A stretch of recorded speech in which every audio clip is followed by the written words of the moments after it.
Assalamualaikum, Shalom, Om Swastiastu, Namo Buddhaya, dan salam kebajikan. Selamat pagi teman-teman. Kami dari kelompok 2 ingin mengkampanyekan suatu isu penting yang mungkin pernah kalian lihat di televisi ataupun sosial media, yaitu banjirop. Siapa di sini yang pernah lihat berita soal banjirop? Tapi setelah kita lihat, apa yang kita lakukan? Diam saja, atau kita lakukan begitu saja? Hari ini kami mau mengajak kalian semua untuk sama-sama peduli dan sadar kalau ini bukan cuma masalah masyarakat pesisir, tapi masalah masa depan kita semua. Teman-teman, apakah kalian tahu tentang banjirop? Banjirop adalah banjir yang berasal dari laut, bukan dari hujan. Biasanya banjirop terjadi karena air laut pasang dan naik ke daratan.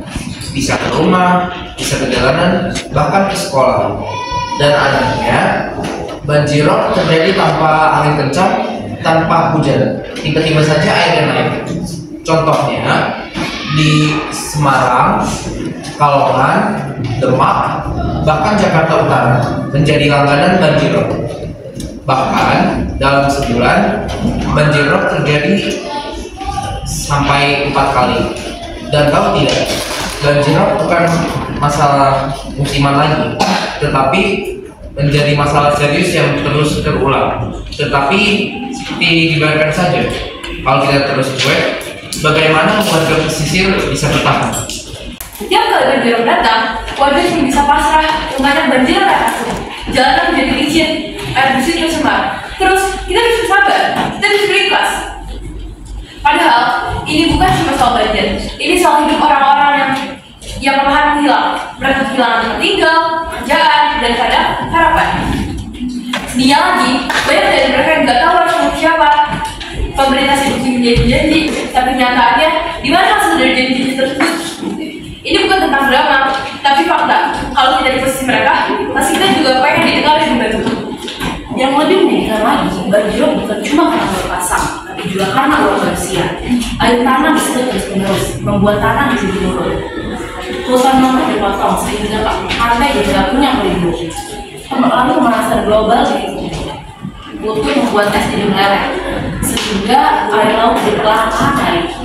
Menurut data dari Copernicus Climate Database, permukaan air laut naik 3,3 mm setiap tahunnya sejak tahun 1993. Dan kalau nggak ada dilakukan, diperkirakan tahun 2050 sebagian pantai di Jawa masih tenggelam. Jadi ini bukan cuma masalah waktu pesisir, ini masalah kita semua. Karena yang bikin bumi rusak ya kita. Pertanyaannya sekarang, apa solusi yang benar-benar bisa dilakukan? Banyak warga yang masih hidup dengan rasa tidak tenang karena air laut dapat masuk ke rumah mereka kapan saja. Padahal solusi itu ada. Misalnya pemerintah dapat membangun tanggul laut, bendungan kecil, dan memperbaiki sistem drainase agar air laut dapat mengalir dengan cepat dan tidak tergenang. Tapi seringkali yang kita lihat, anggaran yang hilang kemana? Laporan bilang bantuan sudah turun, tapi nyatanya warga bilang belum dapat apa-apa. Contohnya di Indramayu tahun ini, banyak warga yang terdampak karena banjirop. Tetapi solusi jangka panjang masih belum terlihat. Kalau seperti ini terus, kita mau menunggu airnya masuk ke rumah kita terlebih dahulu baru kita sadar. Teman-teman, banjirop itu bukan dongeng maupun cerita fiksi. Ini nyata dan bisa lebih parah lagi jika kita terus-menerus diam. Kita harus berani bersuara. Kita bisa mulai dari hal kecil seperti kurangi sampah plastik, jaga lingkungan, edukasi teman, dan jangan takut bicara. Karena kalau bukan kita yang mulai, siapa lagi? Ayo kita jaga banjirop.